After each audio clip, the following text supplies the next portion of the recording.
How do you find the best keyboard settings for CS2? Well, I did. One setting saved me around 26 milliseconds of reaction time. Another setting made my movement more precise. One setting made micro strafing easier and counter strafes faster. So the first question is, why should you switch to a Hall effect keyboard? Didn't Dong destroy everyone on a normal keyboard? Yes, and Usain Bolt could probably beat me wearing Crocs. That does not mean Crocs are the fastest shoe. But this video is not about blindly copying pro settings like a cult member, because the real question is not what keyboard does Donk use, the real question is, can your keyboard actually make you faster in CS2? Your keyboard decides when your movement starts, when your movement stops, how fast your counter strafe happens, and that matters because CS2 movement is extremely timing sensitive. Let's have a look at Subtick. For this test, I bound my O key to toggle CQ print every command. So I just tap my WQ a couple of times, and as you can see here, there is a lot of data here. A lot of data. But the important thing is the timestamps when. Always fall in these buckets at these moments. The game knows whether my W key was pressed or not pressed.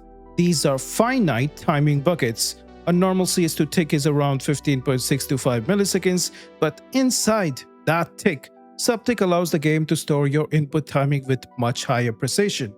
In this data, the timing precision appears to be around 0.24 milliseconds. So instead of the game only knowing the key was pressed this tick, it can know much more precisely where inside the tick that input happened. And that is why Subtick is more precise for movement input. People can hate Subtick all they want, but when it comes to input timing, it is clearly more precise than the older 64 or 128 tick input handling. So every millisecond saved is actually useful in CS2. So what keyboard settings should you use? For that, first we must understand two concepts with raw numbers: microstrafing and counter strafing. In microstrafing, your goal is to move just enough so you are harder to hit, but not so much that you become inaccurate. In CS2, you're accurate when your movement speed is below 34% of your weapon's max movement speed. For the AK, that means around 73.1 velocity. So right now, even though I'm technically moving, I'm still accurate because my velocity is only around 73. That is the point of micro strafing.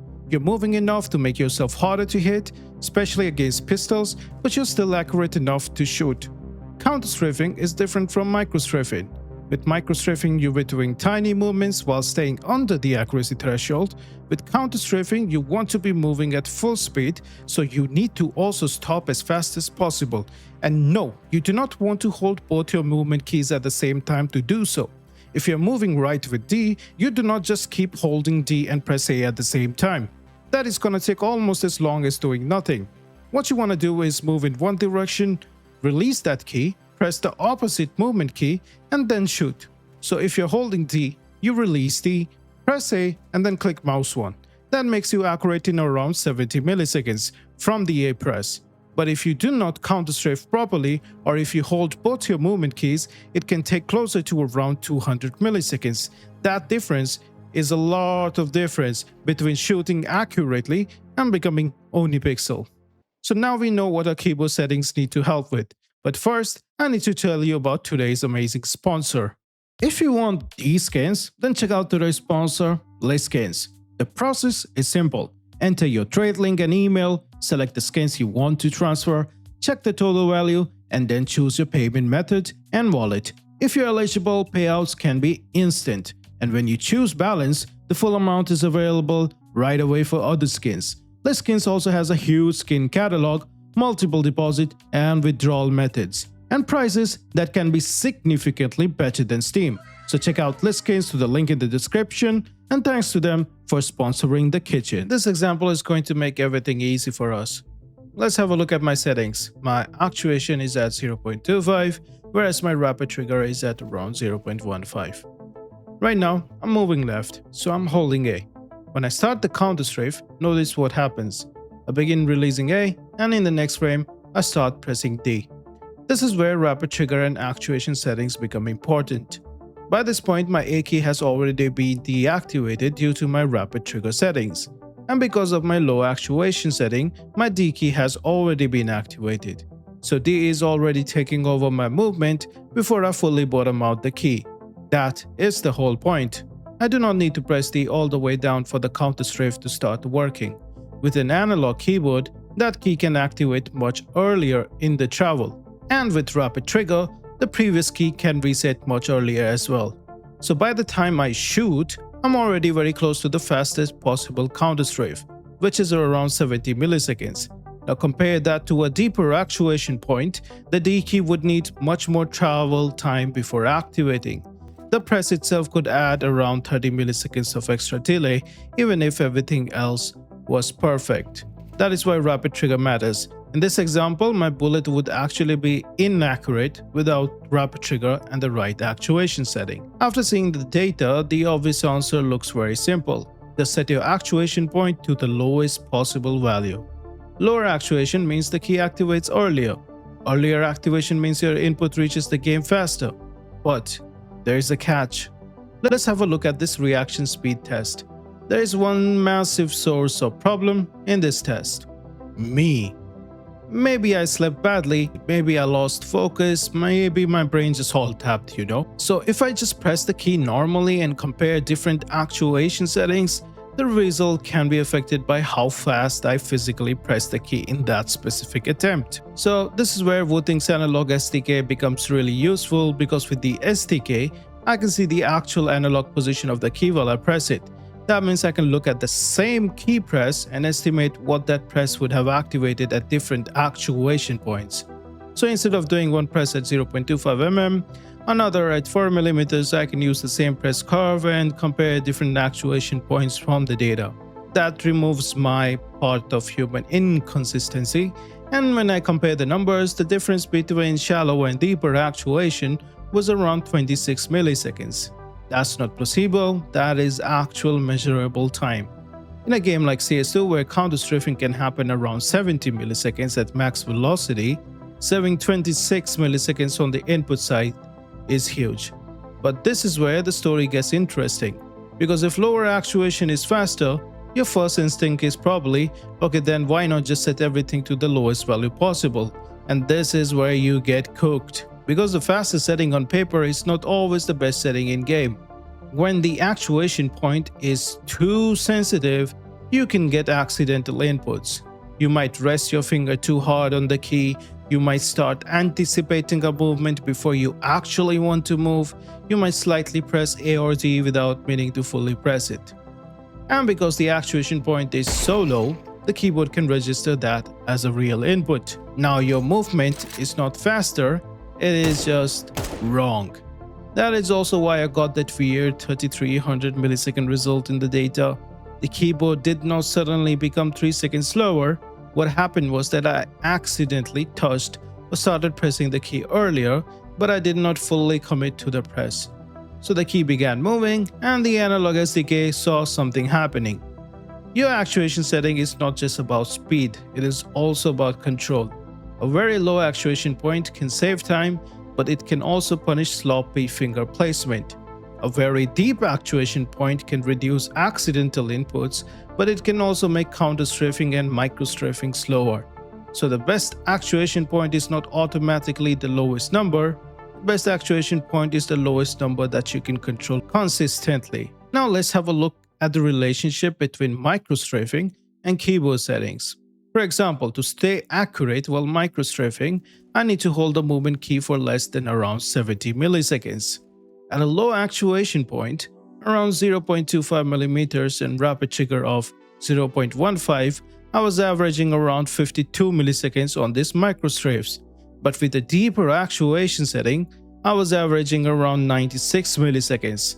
That's a massive difference between your shot being accurate or your shot being ultimate. It is not that micro strafing becomes impossible with a deeper actuation point, it's just that it's harder to do consistently. At 0.25 mm actuation and rapid trigger for quick release, the shot tap is so much easier to control. You move, but you stay accurate. With a deeper actuation point, you have to be so much cleaner with your finger timing. And in real gameplay, when you're clearing the angles, reacting to enemies, thinking about utility, and your teammates are screaming, this proper micro strafing is quite strong. Now the final topic, polling rate. I already made a video regarding this. Let's say you have a 1000 Hz keyboard. That means your keyboard reports to the computer every 1 millisecond. If you press a key at the perfect time, the PC can receive that input almost immediately. But if you release the key right after a poll, the PC may not know you released it until the next poll. So your release timing can be delayed up to around 1 millisecond. With 8000 Hz polling, the keyboard reports every 0.125 milliseconds. So the PC can receive your press and release timing much more accurately. That means you can take better advantage of Subtick's input precision. But here is the important part. That is not the biggest improvement. The biggest improvement comes from Hall effect keyboard itself.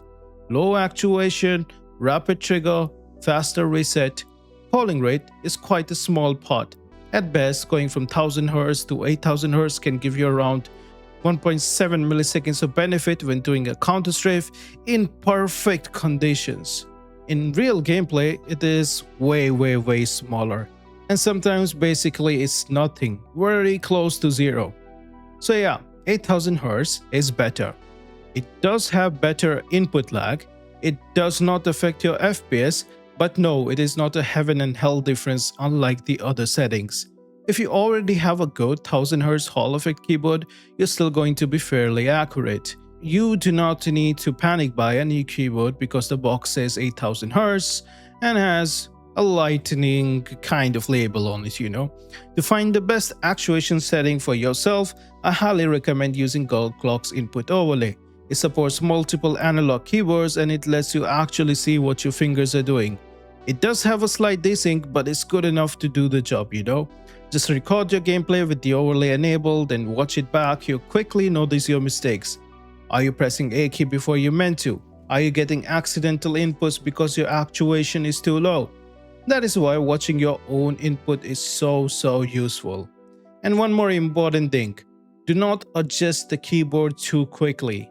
If you're switching from a normal mechanical keyboard to a Hall effect keyboard, there is a learning curve. For example, on my Razer Huntsman, the feedback felt so amazing. Pressing the keys felt satisfying. But when I switched to Mad Lion Hall effect keyboard, the feel was different.